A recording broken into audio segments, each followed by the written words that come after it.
Welcome to the Femalepreneur Coach podcast. I am your host, Rebecca Barr. I am a transformational mindset and business coach and six-figure award-winning female entrepreneur. Ladies, I'm here to tell you that business and making money doesn't have to be hard when you're in alignment and flow. Inside this podcast, I will be showing you how to transform your mindset to program it for success, how to maximize your money vibrations, and how to redesign your business for ultimate financial and time freedom. You know you are meant to live an epic life. Now it's time to claim it.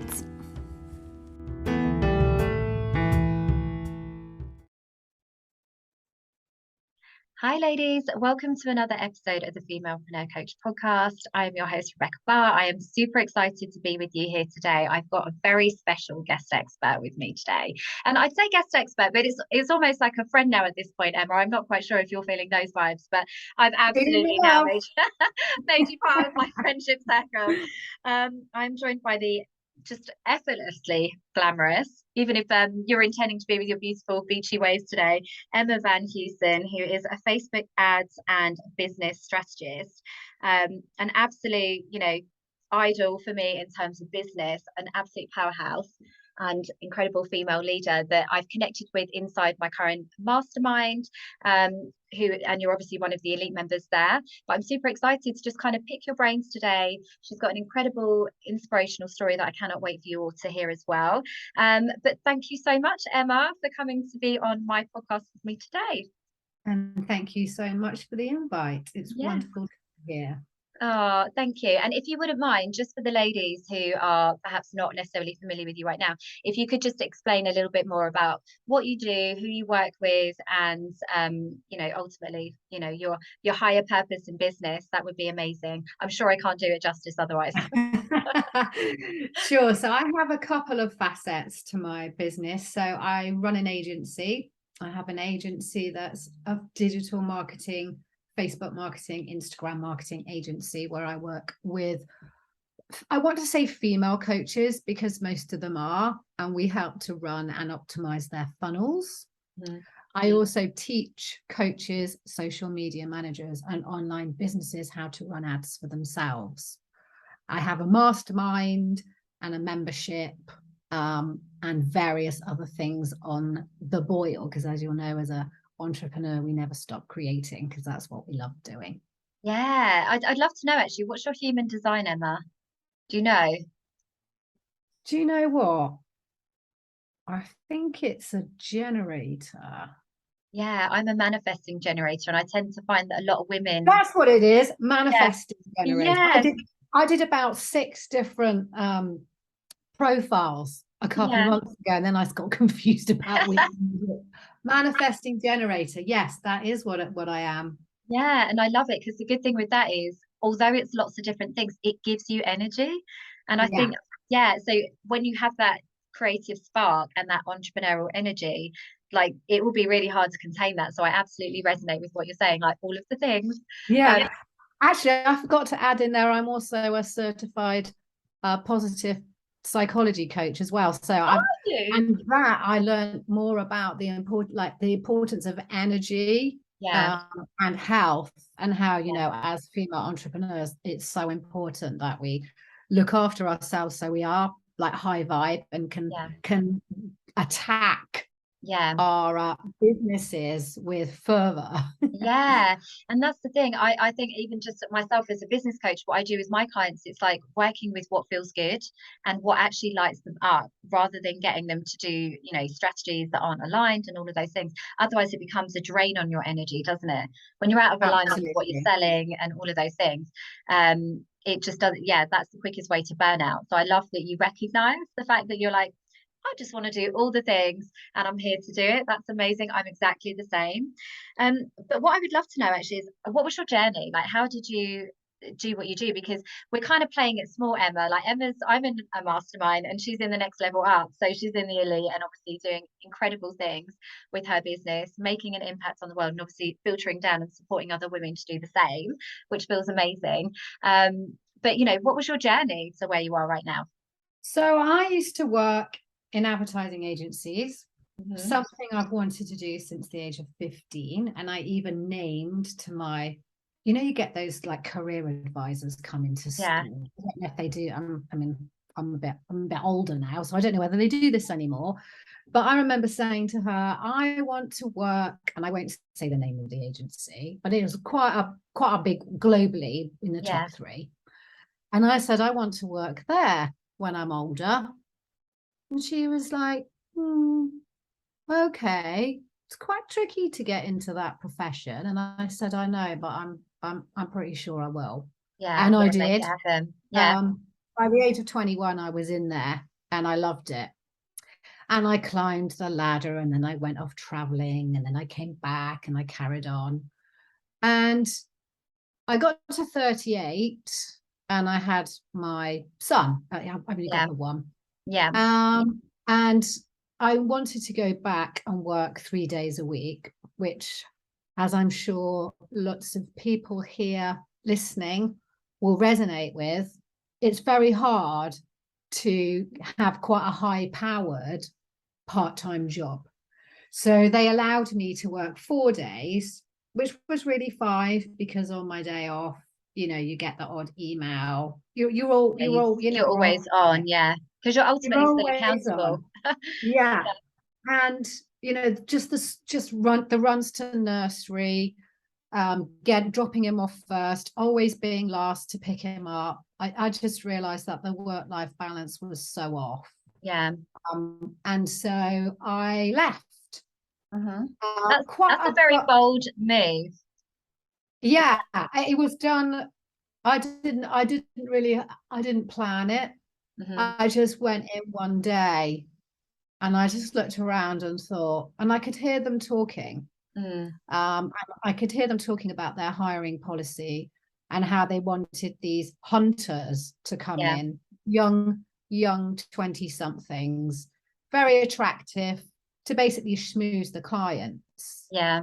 And I just thought, where's the value of experience? Yeah. Versus what I felt was quite a chauvinistic approach, to be honest. Yeah. And after this conversation, I sat there and I thought, I can't stay here anymore. I've had enough. So I handed in my notice, but I didn't have a plan. Yeah. And because I didn't have a plan, you sort of spend to your earning capacity, don't you? So I didn't have any savings. Yeah. And I naively thought that I would be able to get a job part-time, not so pressurized as what I was doing, but something that would make me feel fulfilled. Yeah. I didn't find anything. And then I thought, well, I also wanted to work around school hours. Yeah. So maybe I'll be a secretary or some kind of PA admin job in a school. Brilliant. Yeah. I'd love that. Not going to be living the dream. Paid, but I thought I'll have all the time because I was craving. A driver for me is about freedom. And as I only had the one son, I wanted to be able to spend the time with him, you know, and for the first few years I didn't, because he was either being looked after by my mum or in nursery. And so that was really important to me. And so I applied for a few jobs, didn't even get an interview. And then I started panicking because I didn't have any money. Yeah. And I was talking to my neighbor. I was actually getting out my car one day and I was crying because I was so about money. And is this after you'd left your job? So it's not even like this is after. Like, I just couldn't couldn't find a job. Like, I'd got to the point where I was buying my groceries on my credit card. And I always say, once you start doing that, you're in a bit of trouble. Yeah. And I didn't want anyone to know because I was really embarrassed. Yeah. But my neighbor saw me crying and he just said to me, get yourself down to, the dole office, as he called it. You need to get some support.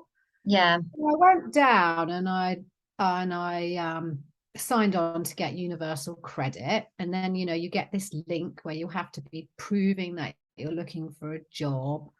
And there just wasn't anything. So after about 3 weeks, I went in and I had like the meeting where I have to tell them what I'm doing. You just feel like child. school. Yeah. And I just said, I don't really want a job. I said, that's the problem. I don't really want one. I'd rather work for myself, because at least then Yeah. I can work the hours I want. Yeah. And he said, well, there is a scheme you could go on. Mm. It's called the Enterprise Initiative Scheme. Yeah. And you can sign up for that, Yeah. and you'll get 13 weeks and on £66 a week, and 13 weeks of £33 a week.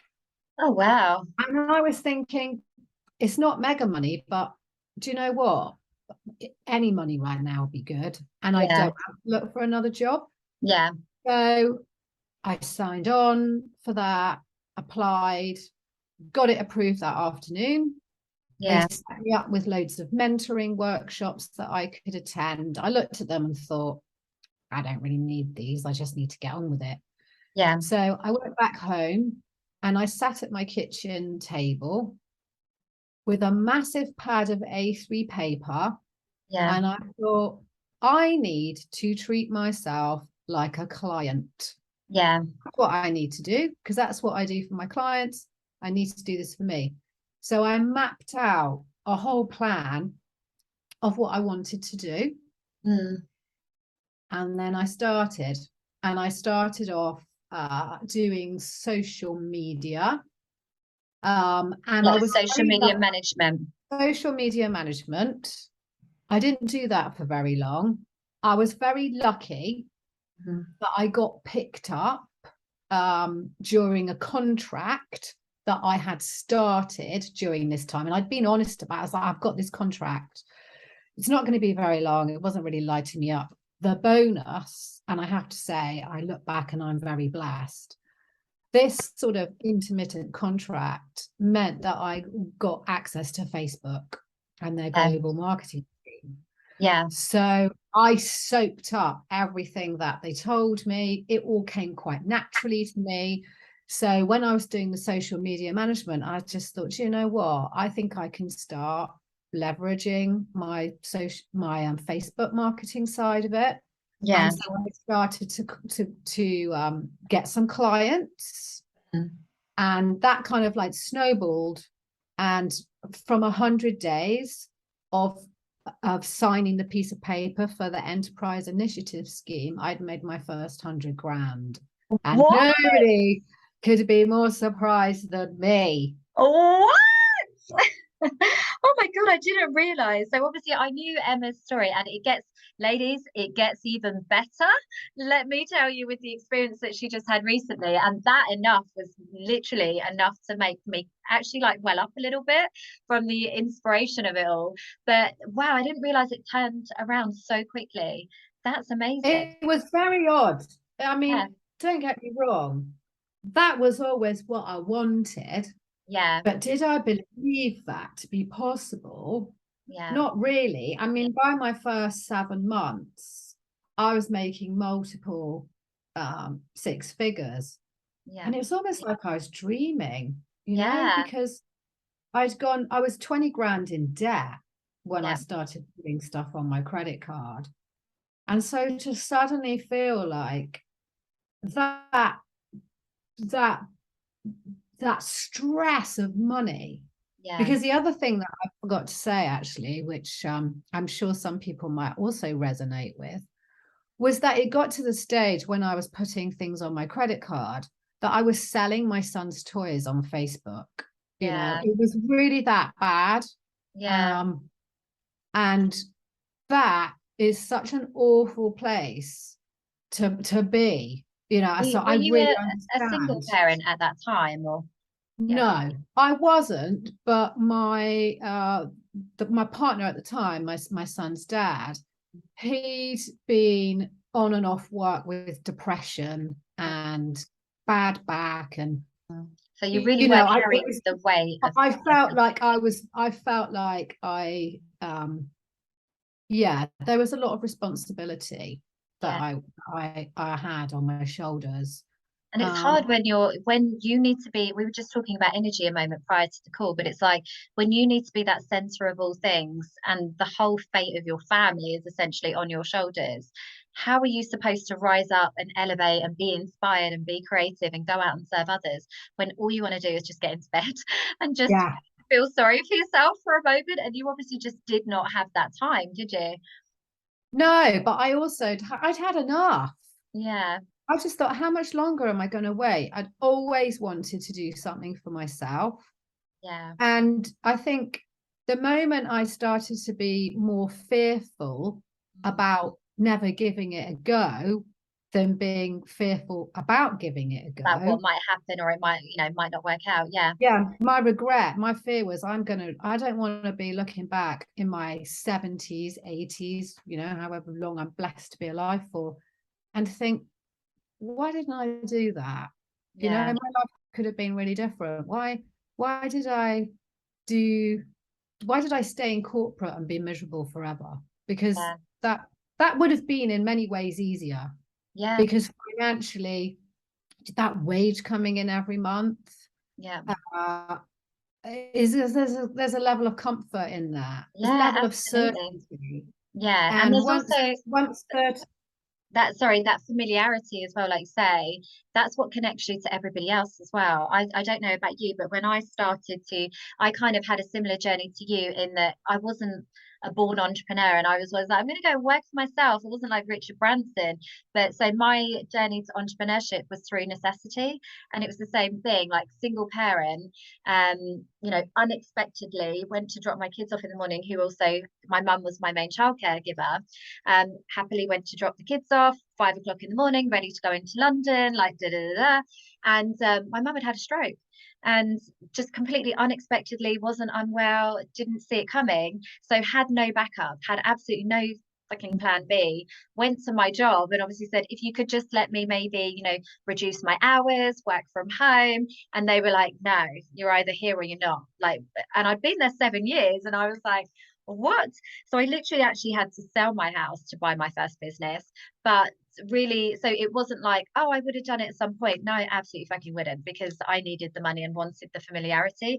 But actually in doing that, it really disconnected me from my friends, from my family. I had to relocate for my business, but just, there was nobody else around me saying, yeah, you go girl. Like I I know. really had to learn that Mm. inner resolve in myself that can't quit, won't quit, because I've got no bloody plan B. So I'm making it work, whatever happens. Like it just is.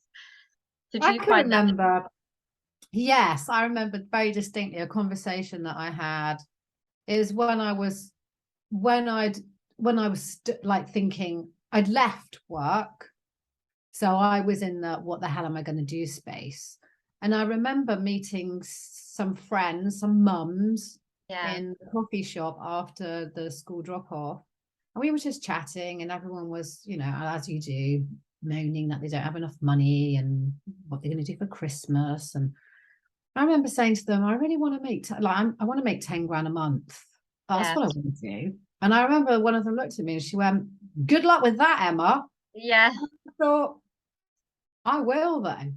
yeah, I will. And I yeah, looked at her and I said, you watch me. You yeah, watch me. And then that's obviously when I just thought, I'm in this now. yeah, I just thought I want to make 10 grand a month.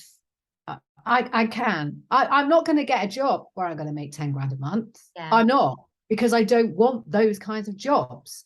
yeah. So the only way that I could do that is if I Live for work for yourself. myself, Yeah, and then obviously like 10 became 20 and just went on. And then I just thought, yeah, I knew I could do this, but it's that taking that leap of faith.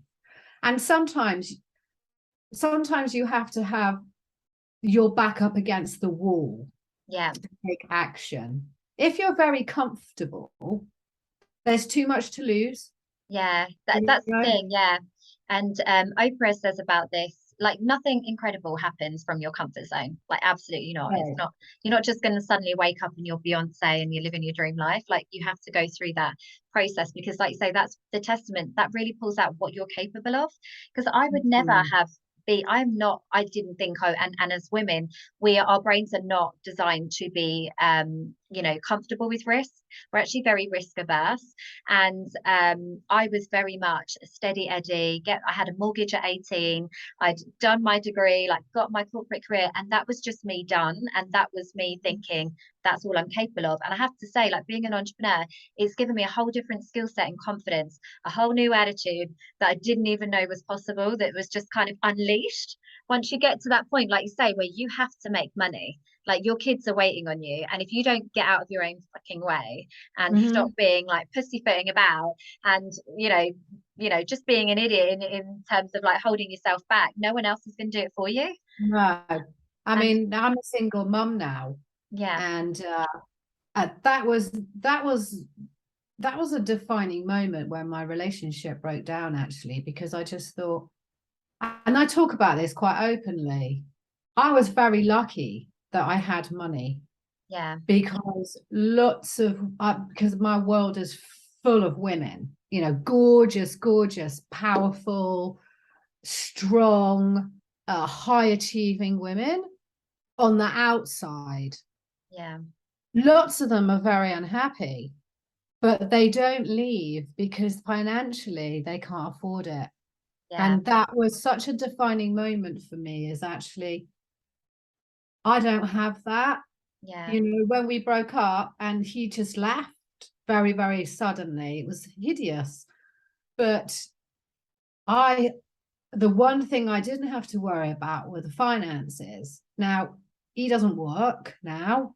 He yeah, doesn't support me or my son financially. yeah, And I don't need that. yeah, Thank goodness. And yeah, it just made me realize the importance of women having their own finances in order, yeah, their own money, yeah, so that if something really unexpected happens, or or even things like a member of your family falling ill and you being able to pay for them to go privately, like having money, it just opens up so much choice for yeah. you. And also being supported, I think, is the greatest tool for me, as much as it is about living my best life and inspiring my kids as to what a mum needs to look like. I do invest in my clothes and myself and my self-care, but it's about being supported, I think, as well. That's the greatest blessing for me, is that I don't have any family, and my mum now has sadly passed, and I don't have a great network. And what situation would I be in if I didn't have the means to get support from other ways? Like I help myself to be helped. Like I invest in Yes. coaches, I invest in community, I invest in help at home, I invest in like an au pair, and that just allows me to be the best that I can be, like the best version for my kids. So it's almost like I feel that responsibility, even if I want to be a martyr and I want to play small. It's like, no, because you need to get out there and show your kids what's possible for them too. um, Absolutely. and that So comes from money. important. Yeah, Mhm. as much as it might And sound. you're sorry, I was going to say, and making sure that they understand the value of money and that it's accessible to them, Yeah, having a good money mindset as well, which I know is something that you talk about a lot. It's really important. I mean, I remember my parents, bless them, they don't even, my mum and dad don't really even understand what I do. My mum used to think I was an accountant. I don't know where she got that from. But I remember, them, we didn't have very much money, and I was very aware yeah, uh, that we didn't. I mean, don't get me wrong, they were great providers, yeah, and I had my mum's time, which yeah, was amazing. And that's why I think, my son having my time is really important, because actually, would I have remembered the fancy clothes that she would have bought me? No, but I remember her being around, and that was really yeah, important. I wanted my son to remember that I'd been around. I'm around for him, but I also want him to understand why I can be around for him. And yeah, that's because I am my own boss. yeah, I don't have to put in a form to take holiday. I don't have to tremble at the thought of picking up the phone to tell somebody that my son's ill or I'm ill and I can't make it into work, because all that is off the table. I design my life around what best serves me and my son. And that is Yeah. pretty much. And that is the ultimate dream, isn't it, as a mum? I absolutely resonate with what you're saying with corporate. I remember my baby was actually breech because, and the midwife said it was because I was driving too much in my job. I was field based, and my boss, I'm pretty sure, like, I don't know about you, and it might be different because you're in an agency where it probably wasn't predominantly women, but I found that women were the worst in corporate as well. And she would Oh, for send sure. she sent me to Devon from North London. So it's about a 5.5 hour drive for a 20-minute meeting at 8 months pregnant, just to almost prove that she could. So it's like you're either in it or you're not. And she wanted me to go on maternity leave early. And I was like, no, I can't afford to, because then I'll have no maternity leave and I need to be here with the baby. And yeah, I just had the worst experience. So now, be like, I am probably the only mum that absolutely skips to the school run in the morning. Like, I am full of gratitude because I get to be there, I get to have those conversations with my children, I get to be present in their lives, and that means far more to me than anything else, obviously. Absolutely. So yeah, I really appreciate that. I like resonate with that. And I do wonder, I'm quite curious about the next generation, because already I don't know if you see this with your son, like my children are quite entrepreneurial. Like none of them are aspiring to anything in corporate. Like no, not one of them's come and said, it's all I want to be a YouTuber, I want to have an Etsy store, I want to like dance, sing, perform, like it's all of the things that I'm like, that's so interesting. They're never going to have the same issues that our generation does with money mindset. No, no. I mean, I'm very fortunate that I've literally just moved to be able to send my son to an amazing school. But the reason I've sent him to this particular school is because it's about the child thriving and understanding. There's so many opportunities for him there, which he wouldn't have had in a school that was local to me. Yeah. And I want him to look at the world differently. I'm not bothered about whether he goes to university. I didn't. Yeah, I honestly, Emma, I was exactly the same my whole life because I didn't get to go when I was younger. I put so much value in education because I believed that that was the only way out of like a shit life, basically, was getting a good job, getting an education. And I always felt a bit resentful about not having, having that opportunity to be a kid and do these things. And I always remember saying, like, my children, all of them will go, that's like priority number one. But actually, now I've had children and now I'm on the other side of corporate and seeing what I've become capable of, that would be almost like, fate worse than death, really, because I think that would stifle their personality. I think they wouldn't get those opportunities to really see what they're capable of. And now as they're growing up, I've got 5 children. They're so different, so different. For me to think that they're going through exactly the same education system and then it being learned the same things in the same way to then go into university, I'm like, oh no, hell no. We'll travel, we'll do more incredible things, go and create some memories. Yeah, Which actually brings absolutely. me very nicely onto the second part of your story, because genuinely, I think there's been situations in life. I am like the perpetual single parent. Like I've had many failed relationships. It's not just one that kind of like unexpectedly didn't work out. And I think my Welcome to the club. let's wear it with pride. I don't even care because it's boundaries and all of those great things. But one thing that I was always worried about was like, oh, my kid's gonna miss out. Are they gonna miss out on life if it's just little old me? That completely disempowering myself. And that's always your fear as a mother, isn't it? That in trying to find your happiness, it's going to be at the cost of your children's potential or something. And I think you have pretty much single-handedly blown that theory out of the water with just the incredible experience that you just had recently with your son.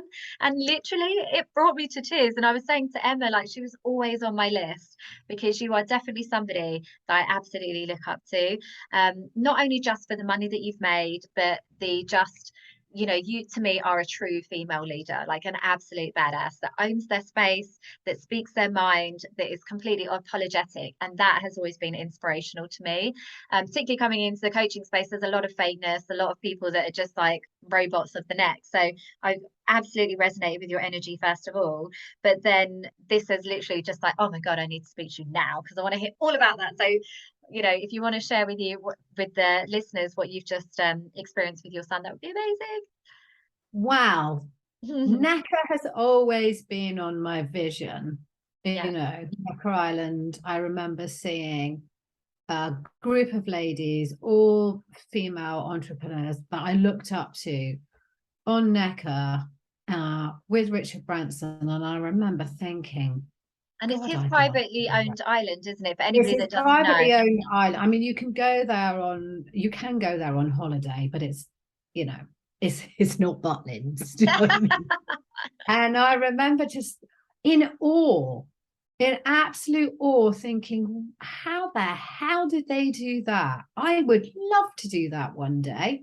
Yeah. And lo and behold, I came back from a trip just like that 3 weeks ago now. Yeah. Admittedly, I did think it was like MI5 and you had to get like the tap on the shoulder. Didn't even know that you could. So I'm even excited that this is even a potential.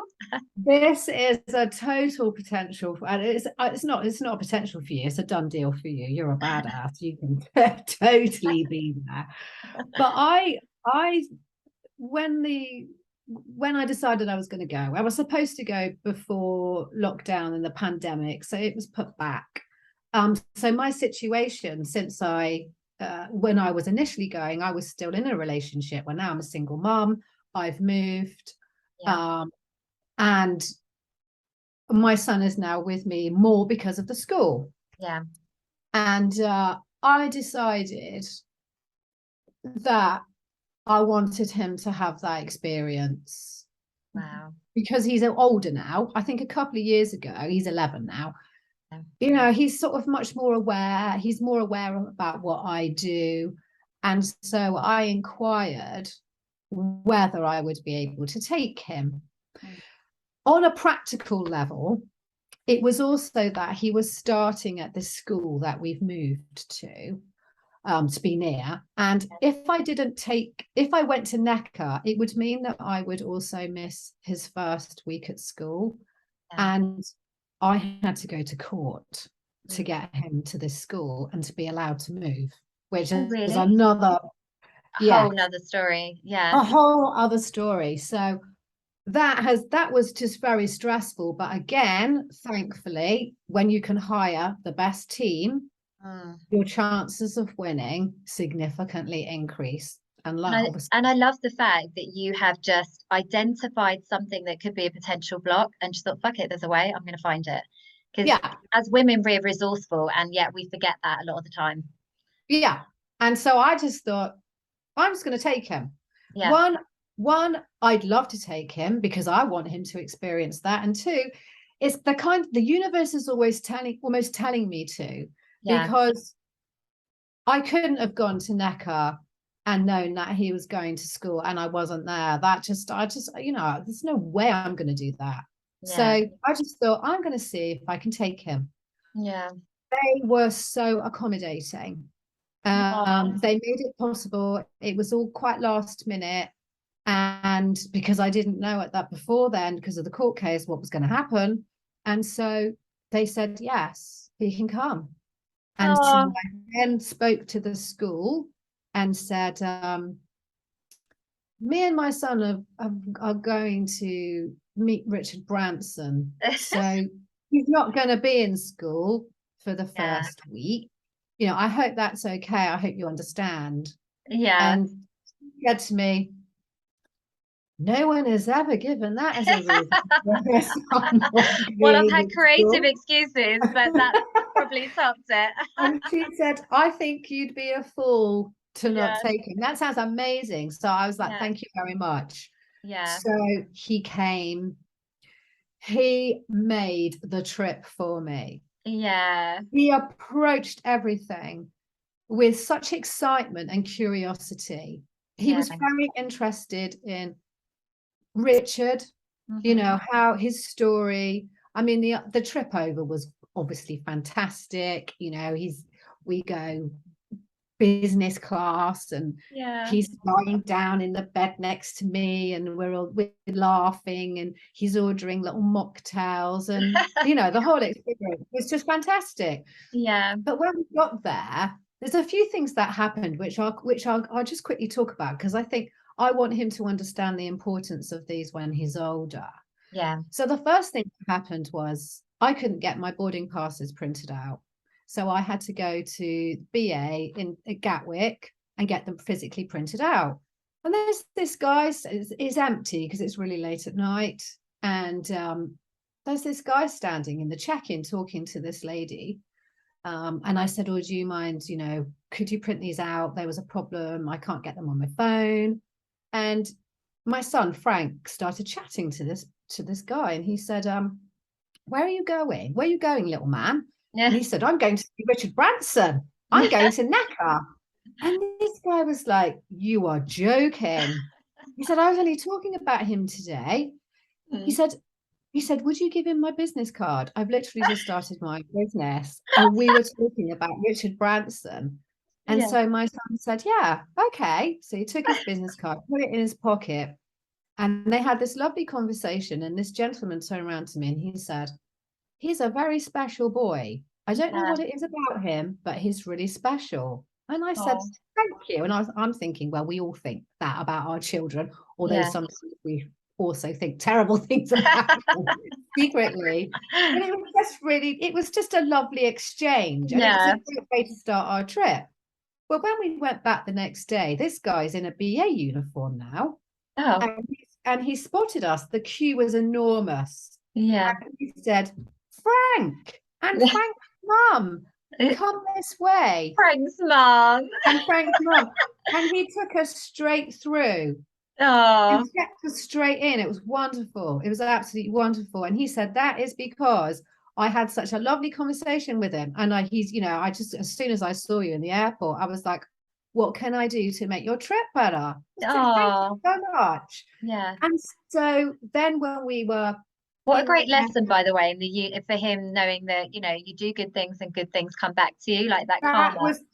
That was what we talked about on the plane. Yeah. That's exactly what we did. And I said, it's about being open, being curious, open to conversations. Now, obviously, you have to be very careful as a mum that you're not talking to strangers. Yeah. But I wanted him to understand the power in exchange with nothing, and it's not transactional. It was a lovely moment of human connection. Yeah. So we were in Antigua waiting for our little plane to take us off to another island, and it works very differently out there. The planes just kind of rock up when they feel like it. So we were there hours, and Frank was on his knees by this point because we'd been traveling for so long. And he sees this guy who looks a bit of a dude. He's like a surf dude, and Frank's a bit kind of surfy. And he went up to him. I don't know why he went up to. Well, I know why he went up to him, because he liked the look. He's cool. Yeah. And he said, "Do you know when our flight? Do you know when our flight's going? I'm flying to Tortola. And the flight's disappeared from the screen, and we've been here hours." And this guy's like chatting to him. He's like, "Dude, this happens all the time. It'll just rock up. You'll be fine. And then you'll have a lovely holiday." And Frank was like, "Oh, thanks." And they talked about surfing and things like that. Got on, the plane arrived. Anyway, we landed in Necker. And they had said to me, because obviously I'm there and I'm sort of there to connect with people. It's a mastermind that I'm going to. So it's not a holiday. Yeah. And so Frank, I needed to make sure that he was going to be taken care of during the times when I'm in sessions. Yeah. And so they've said, look, we've got all these water sports lined up. We've got a great team here. We can look after him. He'll be fine. Yeah. And I thought, oh, amazing. Anyway, so we go up to these welcome drinks, and there's champagne and, all the things. Yeah. The view is, I'm just blown away. It's more amazing than my mind was even allowing myself to expand. Yeah. Wow. I can imagine. And one of the lady that organized everything, a lovely lady called Natalie, she came up to me. She said, right, we're going to show Frank who's going to look after him so they can start to get connected. And I was like, oh, brilliant.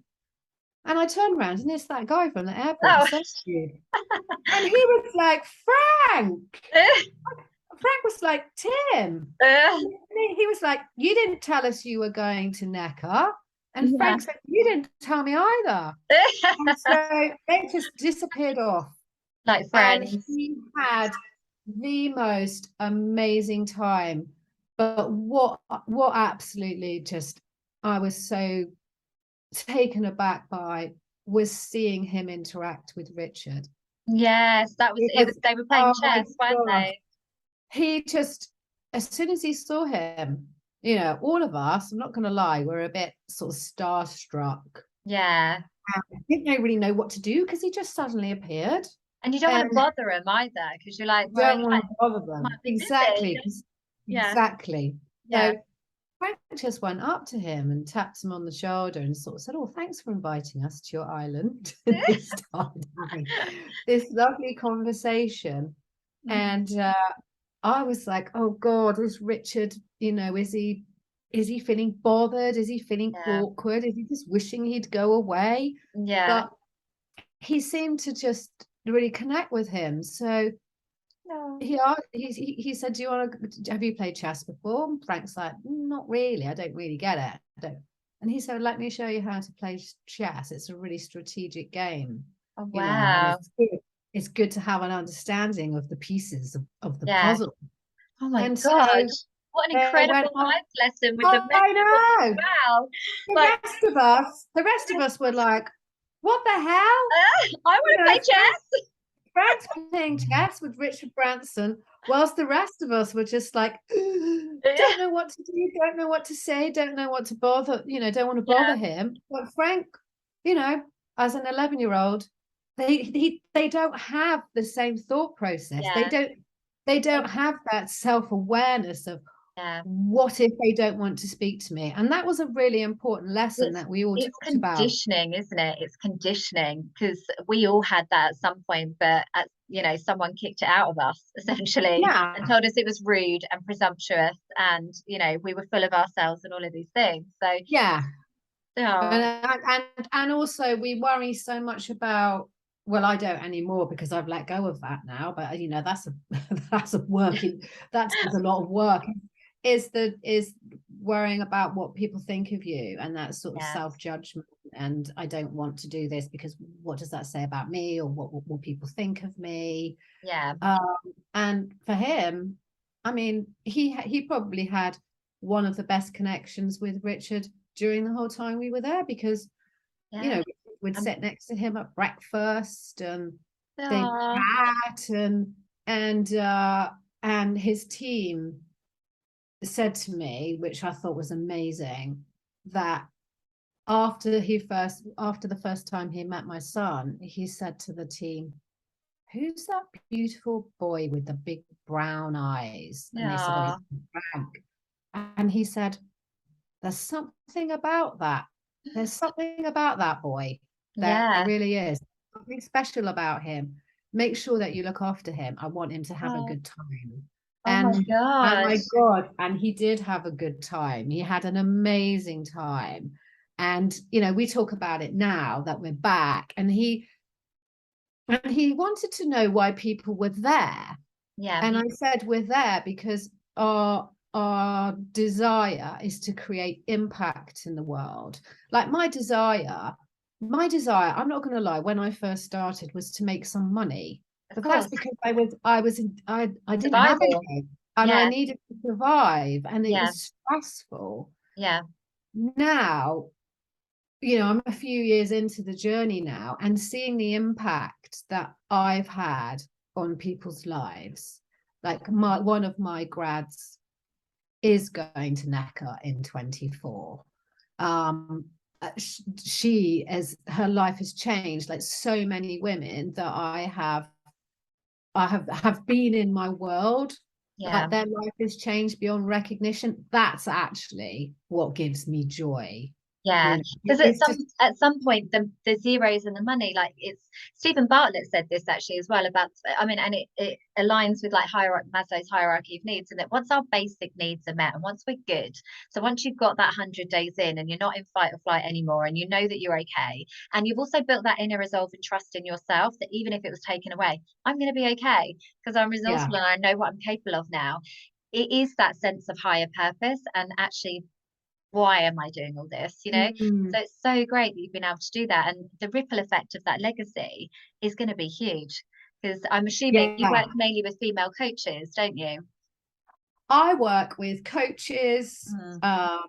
online, mostly online businesses, and social media managers, because a lot of social media managers, I know what that world is like Yeah, when you're on hard. lowball pay Yeah, and undervalued, and you work a lot. I think when I went into social media, I just sort of thought naively that I'd be able to do a few hours a day, and it would yeah, all work around the school hours. And actually it's not like that at all. You're yeah, always on when you're on yeah. social media. It's like, why didn't I think? I didn't think Yeah, this through. yeah, And yeah, so people have seen my journey and see, Facebook ads was an absolute game changer for yeah, me, understanding how to do that, calling in clients and running campaigns for them, getting epic results, and then thinking, I want to teach other people how to do this, because I want them to have yeah, the power to command high value clients. yeah,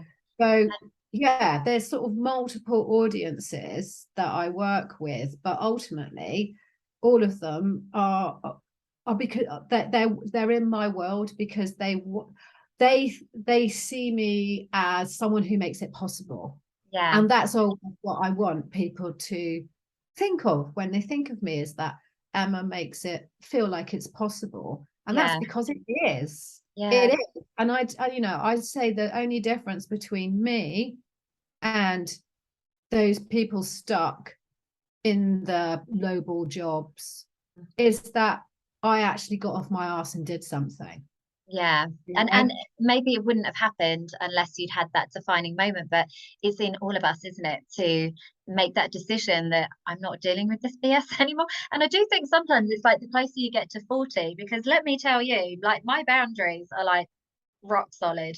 And yet my 30s, I was very like, oh, da, da, da, da. But now I'm like 40, I'm like, no, this is how it is, and no other way. But what I just, and so I love that as well. And also that your legacy is essentially getting these heart-led women and incredible females out into the world in a more visible, bolder way that they wouldn't have been able to amplify their message, they wouldn't have been able to do before, which feels really good for the collective. So I'm obviously like, I'm very spiritual and I love the collective energy, and how when one rises, like we all rise and we all need to be supporting each other. But just circling back to what you were saying about your son in Necker, I think the most beautiful thing for me, because again, I am very spiritual and everything I teach is about being soul aligned. Strategies with my clients, it's all about selling from the soul. And you have taught him the greatest life lesson, that it's just about a human connection. And it doesn't matter about who it is or what they're going to give you, or if you're going to get anything out of that situation. It's just be a good person, and just to create a conversation with somebody. And he's learned the value and the confidence in that at such a young age. Can you imagine how that's going to serve him as he moves through not only adulthood but also manhood? Like, Yeah. I think I've got two boys, and I really feel that responsibility as being a mum of boys, that I'm sending them out into the world as really kind, compassionate, emotionally mature, and men that are going to go out and just be really great, species, essentially. Yeah. I mean, the thing is, I don't know your situation with the fathers of your children, Yeah. but with me, he's a great dad, Mm. but he's not a great role model. Yeah. And that pains me to say that, but Yeah. I don't, because he isn't aspirational. Yeah. He's been on benefits for the last few years. We've all been there, Yeah. but you at some point you've got to take some action. Like, you've got Yeah. to, if you don't want a job, you don't want to work for somebody else, that's fine. Yeah. But then create the life that you want. Do something Absolutely. about it. Yeah. Write a plan, get on social media. I didn't have any money when I Yeah. started. I had none, because lots of people, I think, because they think of me as the queen of Facebook ads, they think that I made the money through a funnel, Yeah. but I didn't have any money. So Yeah. I didn't, it's not because I spent 10 grand on a funnel to funnel all these people in. I didn't have any money. So that wasn't how I did it. I did it all organically to start with. Yeah. But, I had a plan. And so in the And absence of, probably also spotted an opportunity, as in like timing. Like you said, you were learning all the things and doing all the things, but rather than trying to be the queen of everything, you identified an opportunity with Facebook ads and doubled down on that.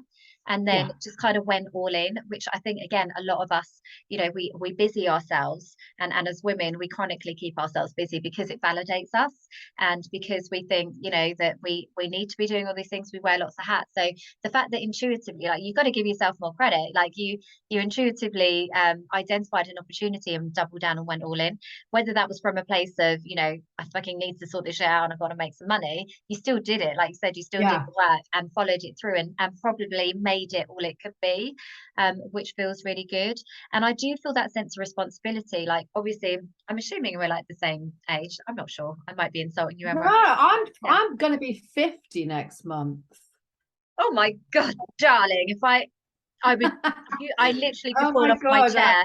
chair. Sometimes I feel about a bloody 150, but no, I mean, this is why I think, why did I wait so long? Yeah. But That's one of everything the, happens as it's meant to. it Yeah. was, but just circling back to like the burden of responsibility. I think as a mom, Yeah. if you are a single parent, they need good role models. And Yeah. so for me to be able to take him to Frank to Necker to meet somebody like Richard Branson, I mean, he's got to that age being 11, but he's quite drawn to men. Yeah. He started to be more curious about, it's always been mummy, but Yeah. now he's drawn to men. So I'm very aware that I want him to just have these connections with people. I mean, a more better connection than to have for inspiration than somebody like that. But I think, that's just like at the top of the tree. There are other things that I put in place along the way to make sure that I'm a good role model for my son. He sees that anything is possible if he puts his mind to it. He can make his own money. Yeah. He can have financial security. He can have choices. And that's the things that we talk about when he'll say, could I do this? Could I do that? It's like, you can do whatever you want. But Do why? you get drawn into these like entrepreneurial schemes like I do with my kids? They're like, I want to have a YouTube channel, Mummy, can you just do that? And then I'll just turn up and do the videos. Or I want to do an Etsy store, like, you know how to do that. And I'm like, hang on a sec, am I like your business partner? No, I'm doing all the Yeah. work. Oh, Like, he wants to be a YouTuber. yeah. This is plan at the moment. Oh, bless him. But I love that. And that comes from our Right. Like, generation. yes. Yeah, our generation is like the game changers for our children, because genuinely anybody that's feeling really disempowered and like, oh, but it's okay for you and it's all right for you and da da da da.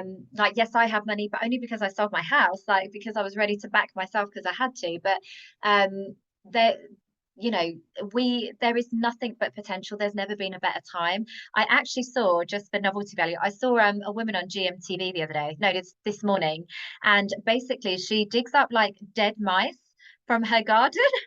I kid you not. What? And I don't know in what process this entails, but she essentially models them into like funny little poses and sells them online. Like, people buy these mice, and she is making six figures, Emma. So Well, anybody, she's in a niche. yes, That's the but way like to make literally they're on money. like hula hoops and roller skates, and they're dead mice. I'm like, who is buying them? But It that you'd be surprised. I remember coming across this lady. She was making six figures teaching people how to do a handstand. I mean, there is some crazy ass shit out there. There really is. But you've just got to find something. And this is the thing that Richard talked about, actually. And this is the thing that Frank definitely has started to think about more. And he said, you need to just keep your eyes open yeah, to what is going on in the world and think of something that you think you can do better. yeah, Like, just that. It doesn't have to be massive, yeah, but just something that you just think there's a better way to do that. yes, And then go approaching and it. do it. Yeah, approaching it with a sense of curiosity. I always say that when it comes to business, like that's how I've managed to accidentally build a coaching business, and how I've accidentally done other things is because I've just been curious, and I've just kind of like, but why is it like that? Why do people do that and they don't do this? Because that's it. Like, it's it's that childlike curiosity, isn't it, that will get you so much further in life. Like he's the innovator, the Absolutely. future, like that. So that's really exciting.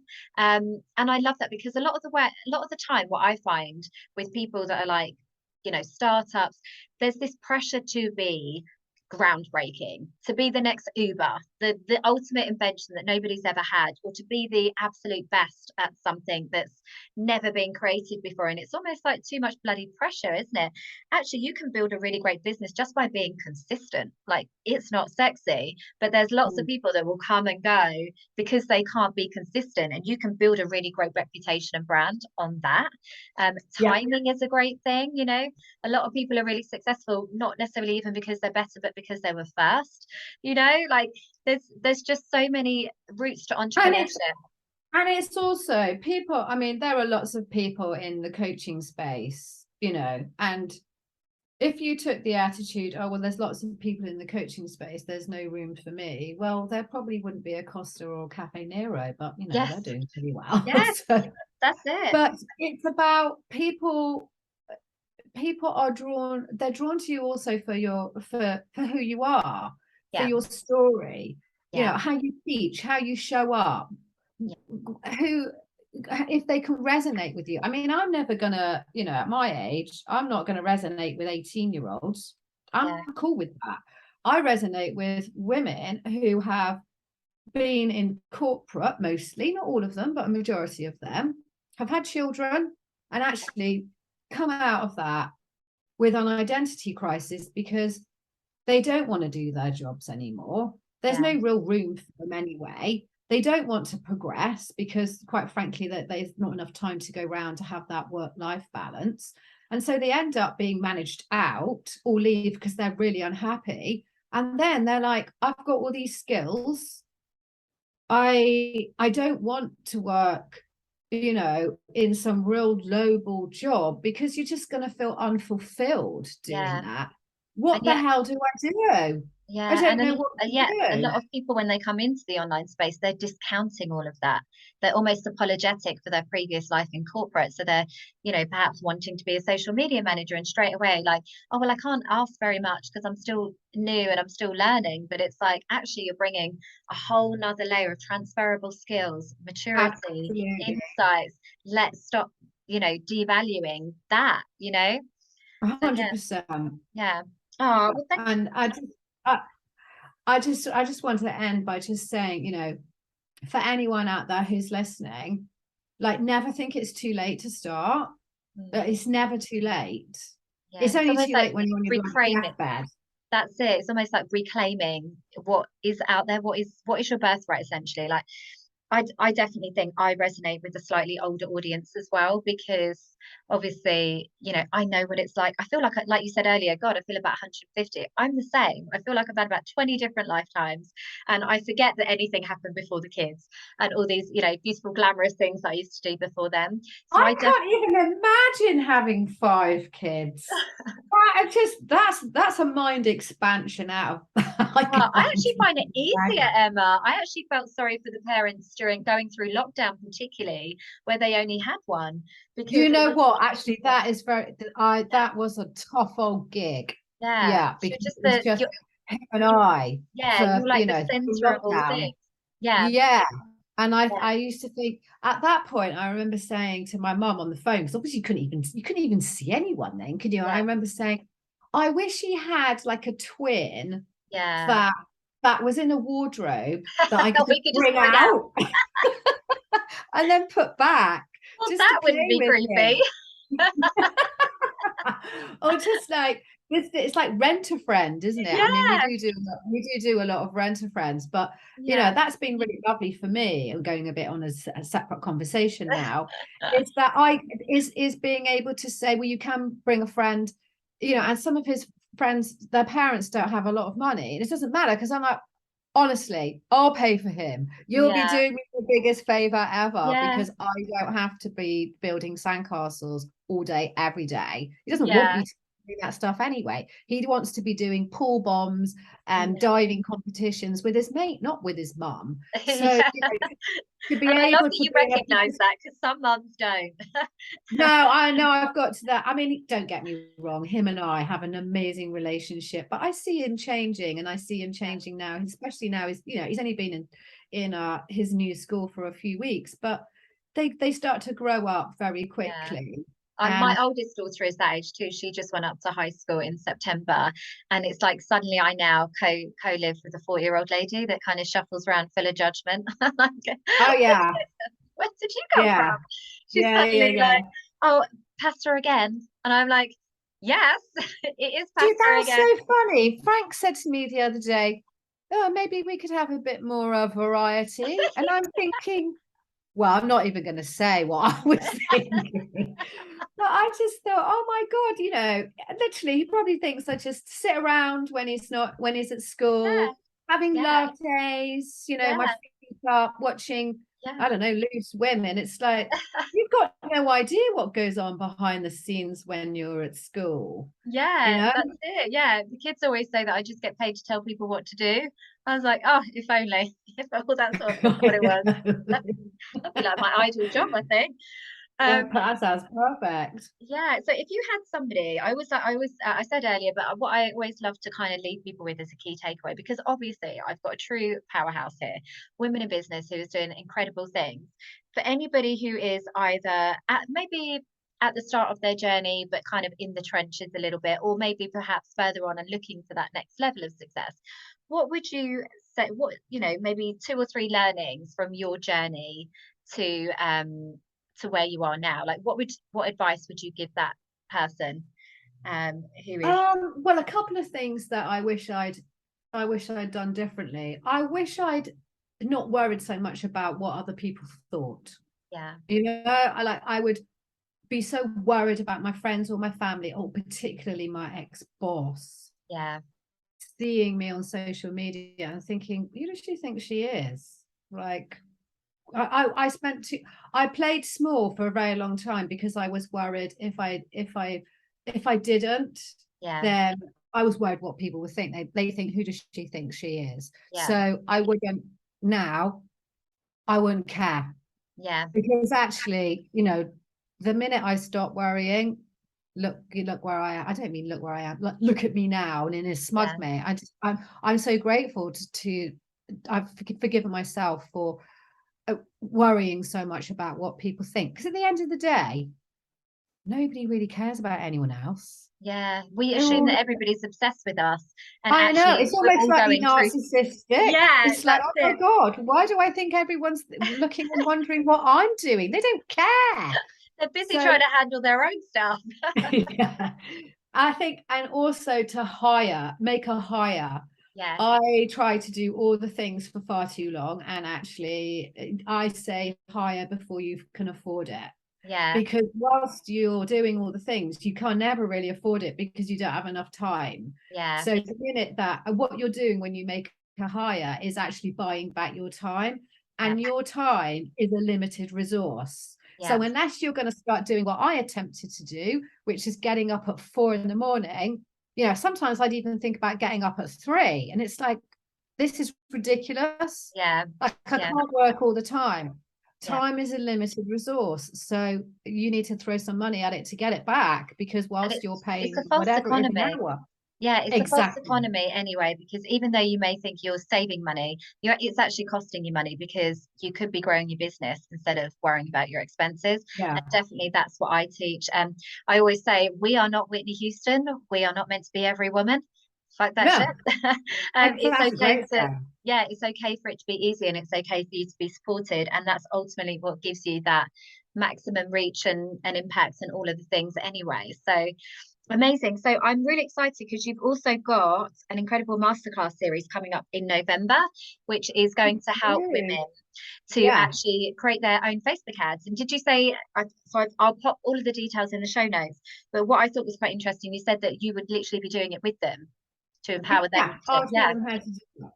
So they can build a different part of it every day. I'll be covering things like understanding the right objectives, understanding targeting, understanding how to make data-driven decisions, because there are lots of people that will say Facebook ads don't work. It's like, well, nothing works if you don't know how to do them properly. I wouldn't be able to fix my car. I wouldn't attempt it.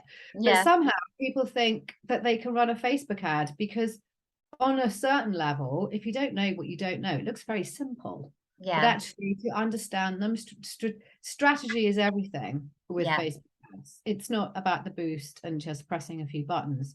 So I will talk through every day, 4 days listening to me. I have quite a unique teaching style, which is another reason why people are drawn to me, because I don't believe that learning something, a lot of my business is quite skills based, doesn't mean it has to be boring.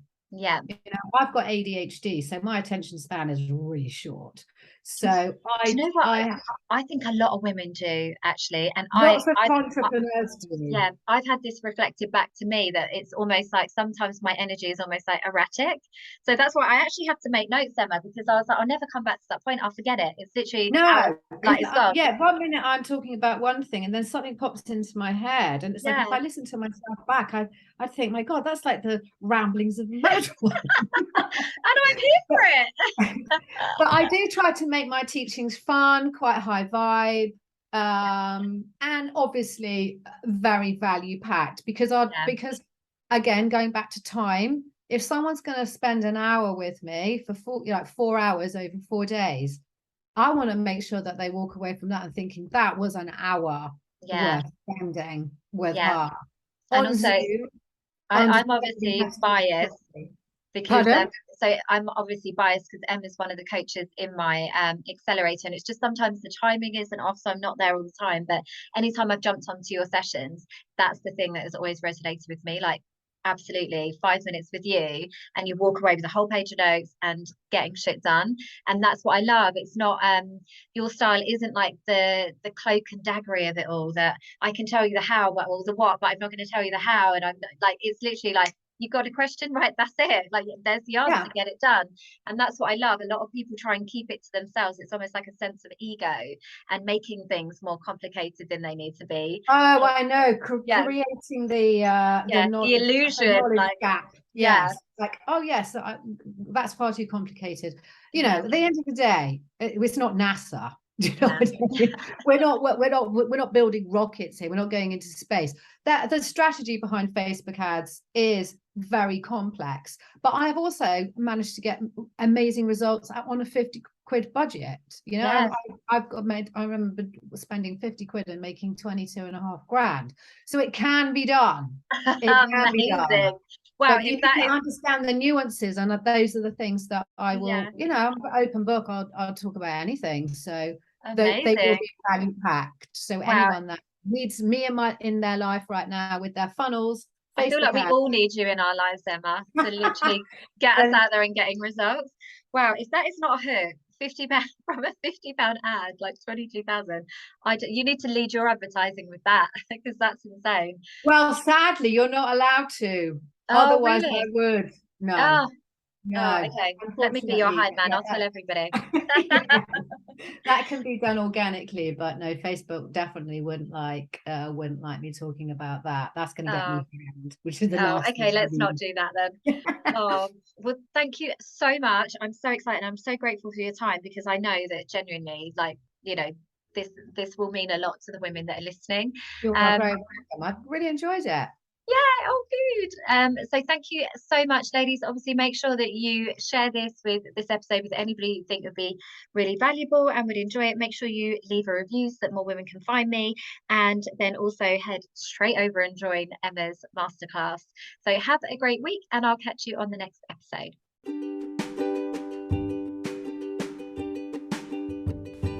Thank you for listening to this episode. It's been amazing to share this time with you, and I feel honoured to be part of your journey. If you've loved what you've heard, had an aha moment, or found value in this episode, then please do like, comment and share. I would love to connect with you on Instagram and Facebook, so come and find me, and I look forward to helping you build your epic life.